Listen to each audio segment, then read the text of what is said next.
The Council created a special award this year to recognize leadership in the area of international understanding. And I would like to announce now that the first recipients of that award are Mona Hayes and Kathleen Fish, who founded the World Beat Festival. Ladies, would you please stand?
Two young moms.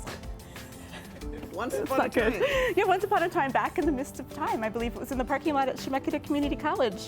After dropping off our then very young daughters, Mona said, we were bored. We were looking for something to do with our time, imagine that. And Mona said, what about a multicultural festival? And I said, sure, why not?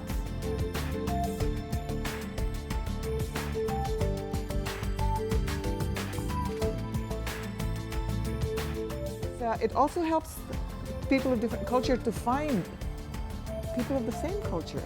And I didn't realize there were so many Filipinos here. I didn't realize there were so many Hmong people in the area. I got feedback from the Hmong community of Portland that since we've invited them down here, they were a magnet for the different Hmong communities in Eugene, in Salem, and they didn't realize we're here. So it really makes it, that's very heartwarming.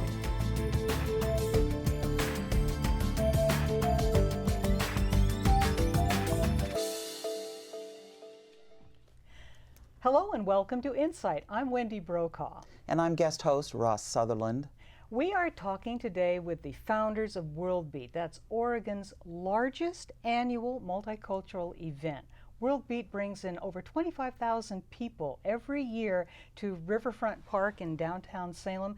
And we have so many questions to ask. Ross and I have wanted to introduce people not only to the founding of World Beat, how did it get going, but what is it all about and what is it doing now? And the Salem Multicultural Institute, which embraces the entire thing. So let's get going. We have with us today three guests. We have Mona Hayes and Kathleen Fish, the founders of World Beat. Thank you for joining us. And the Executive Director of the Salem Multicultural Institute, Graham Morris. Thank you for joining us. Oh, thanks for having us. You started World Beat. Wow. How long ago was that? Kathleen? The first festival was 18 years ago, but we got started about a year before that. A year before? A year before, yes. It took a lot of planning and preparation.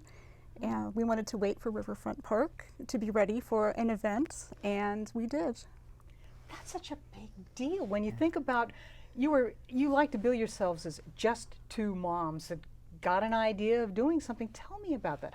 What was in your mind? Well, we had young girls at the time. We had Charlotte and Clarissa, our daughters, were just 3 at the time. 3? Yeah, a long time ago.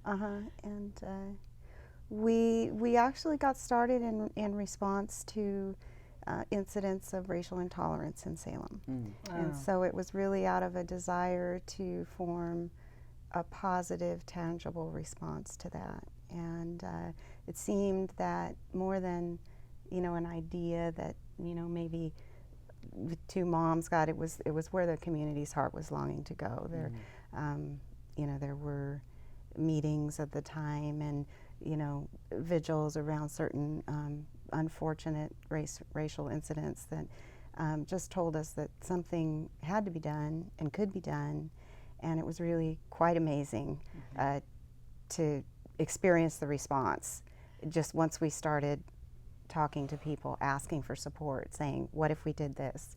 You know, what if we formed a nonprofit around promoting cultural understanding and awareness and had a celebration? It was amazing. It was so affirming that really those incidents didn't at all reflect the kind of community that Salem is and wants to be. So, and it's just continued to be that way. Kathleen, you were your daughters in the same school together? Was this something that how did you two meet in that way? We were both fairly new to Salem. I moved here from Washington, D.C. My husband's a native Oregonian, so they have to come back eventually. Like the salmon. Exactly. Upriver or cross country.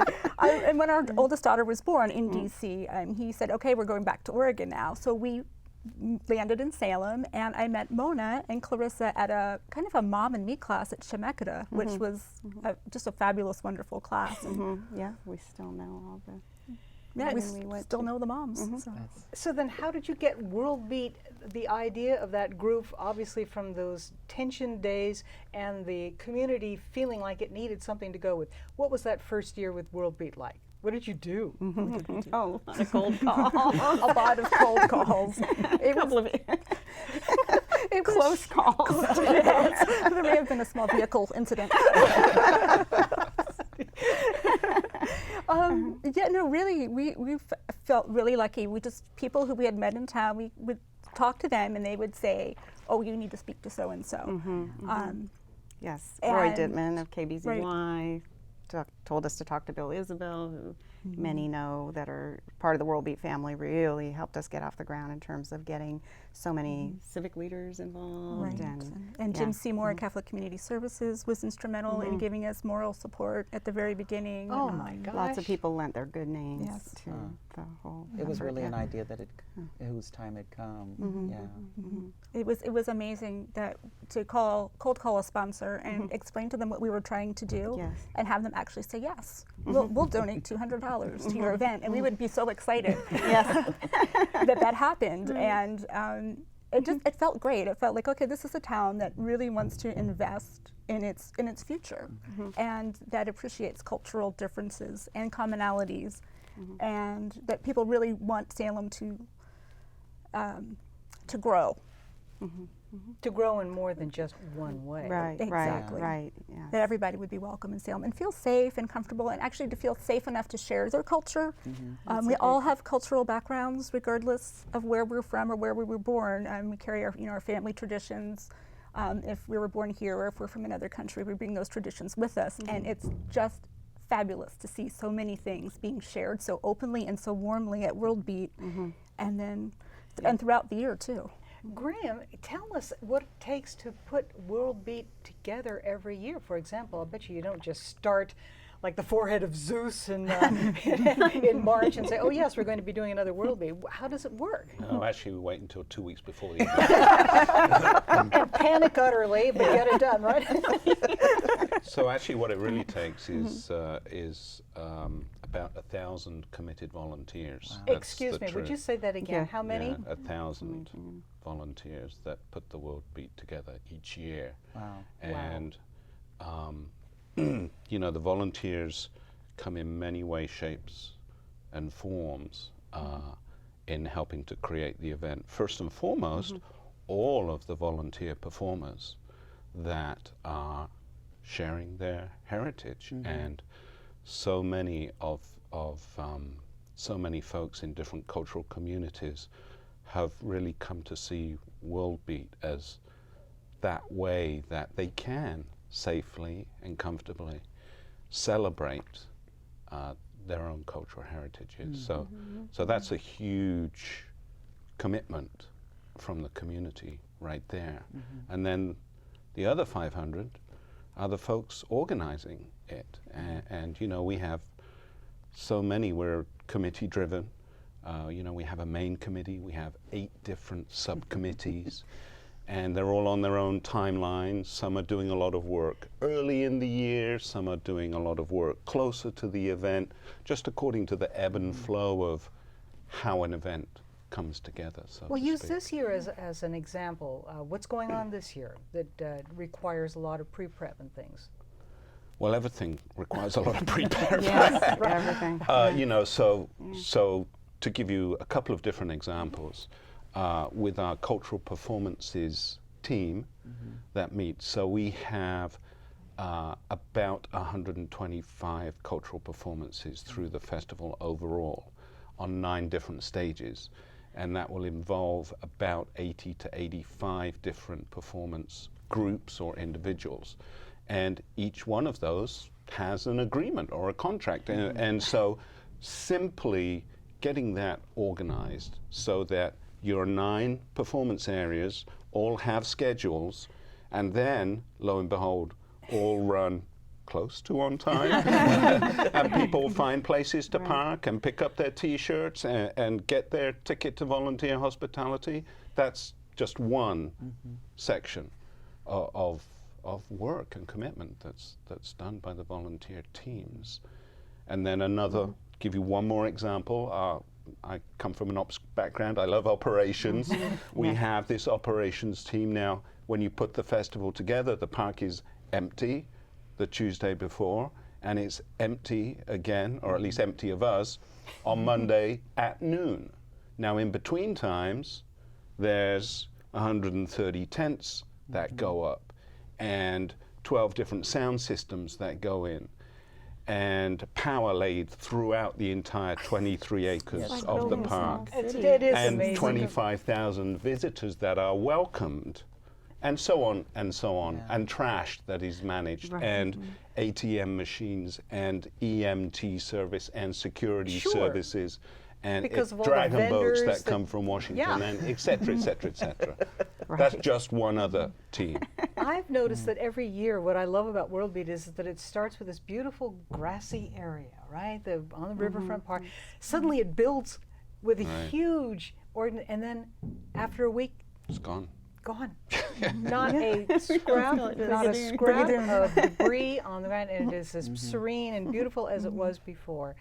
Ross and I were talking earlier about how World Beat has changed over the years. You had a question to ask about the achievements that they've had, and what was that question you had? Well, I was just really curious.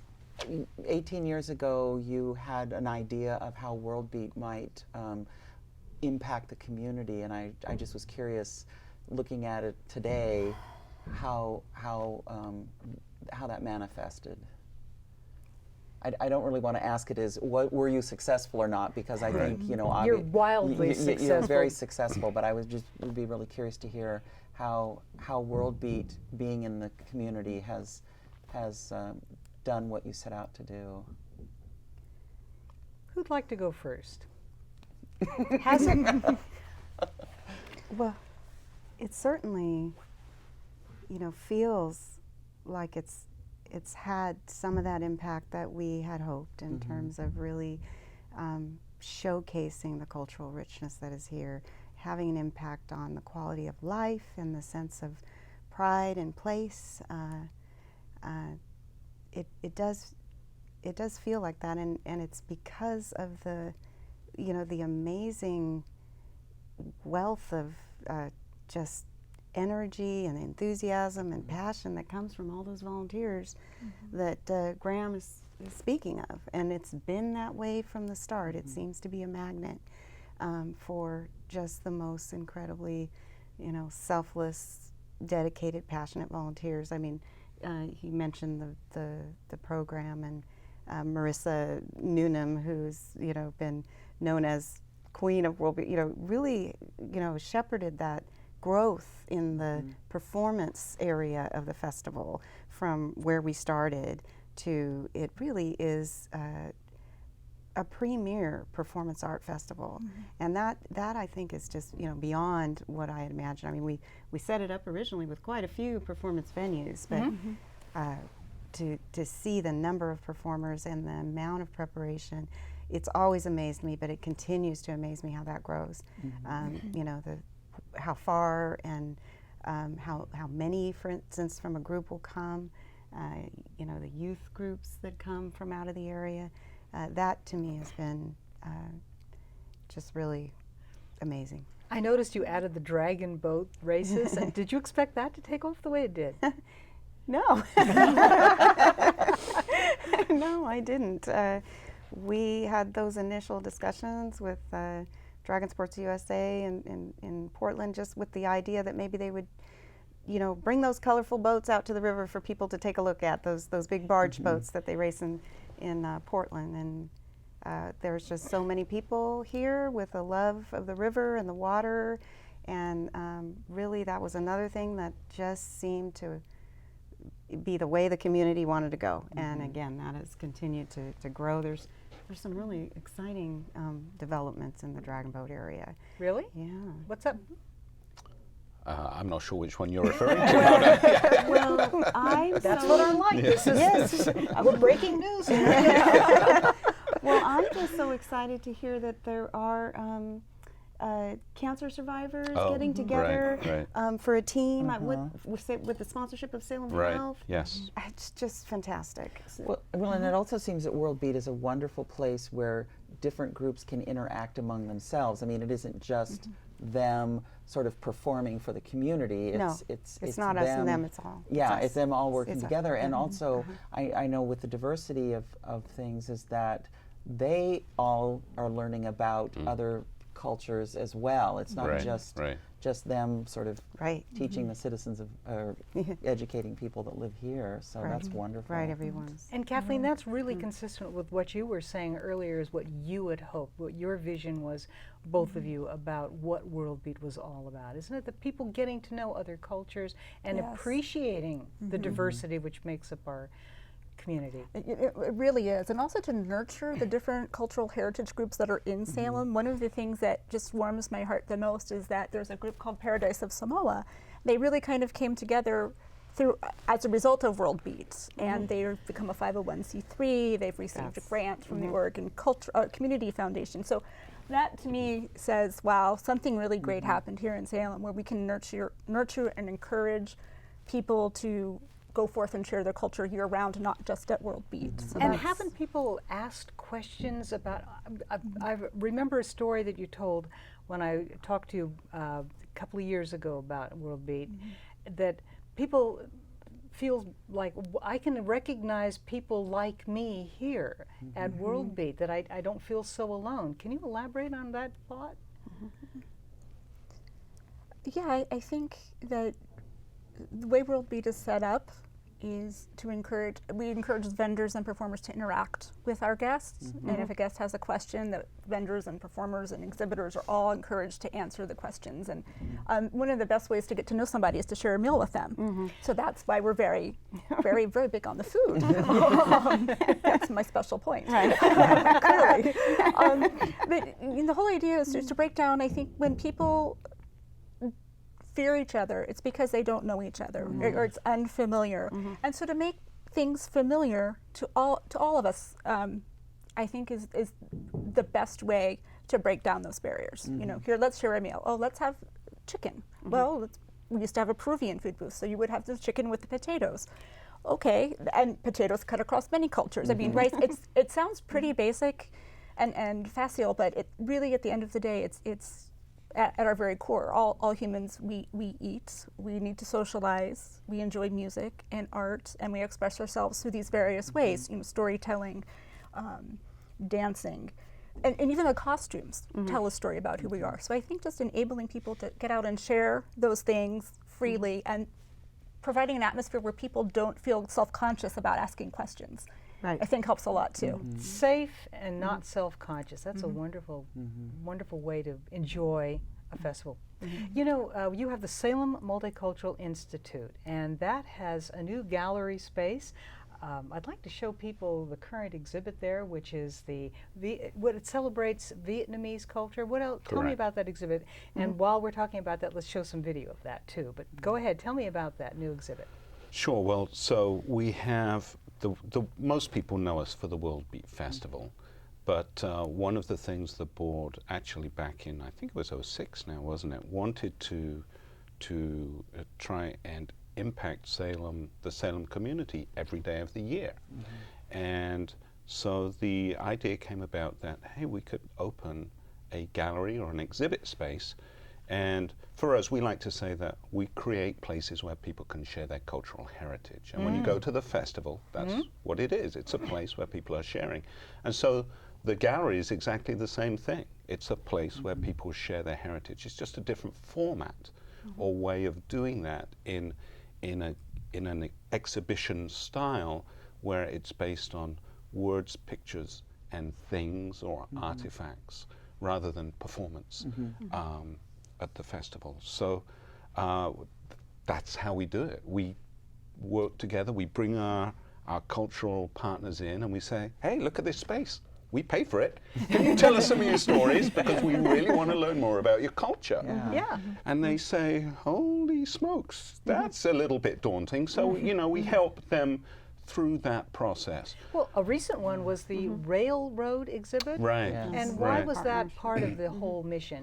So, so we are currently on our 29th exhibit. And so we do 3 a year. And so it's very interesting, of course, just to learn about a general cultural heritage. Right now we've got the exhibit Discover Vietnam, which has lots of different aspects of what I will call general culture, festivals, food, music, and so on. But one of our good friends and partners through the years is a group called Oregon Black Pioneers. And they have done themselves, they've done some tremendous research and publications on the history of African Americans in Oregon. And we were just sitting and chatting, and they'd been doing some work on the expansion of the railroads and the African Americans community's contribution to that. And so I think, you know, we said, well, how did that impact Salem? And they said, I don't know, let's look into that. And so they did. And then we got connected with a group called the Oregon Electric Railway Historical Society. Oh my. And because this is some of the neat stuff you learn, I didn't know that, yes, I know about the railroad that runs through 12th Street. That's the West Coast line. But I didn't know that there was an electric line. That was a commuter rail between 1910 and 1933 that ran from Portland to Eugene and stopped in Salem. And my first thought was, can we bring it back? You know? But that was, and so we learned that in those days that, you know, blacks were restricted to the types of jobs they were allowed to do. And some of those jobs were on the railroads as porters and stewards and cooks and so on.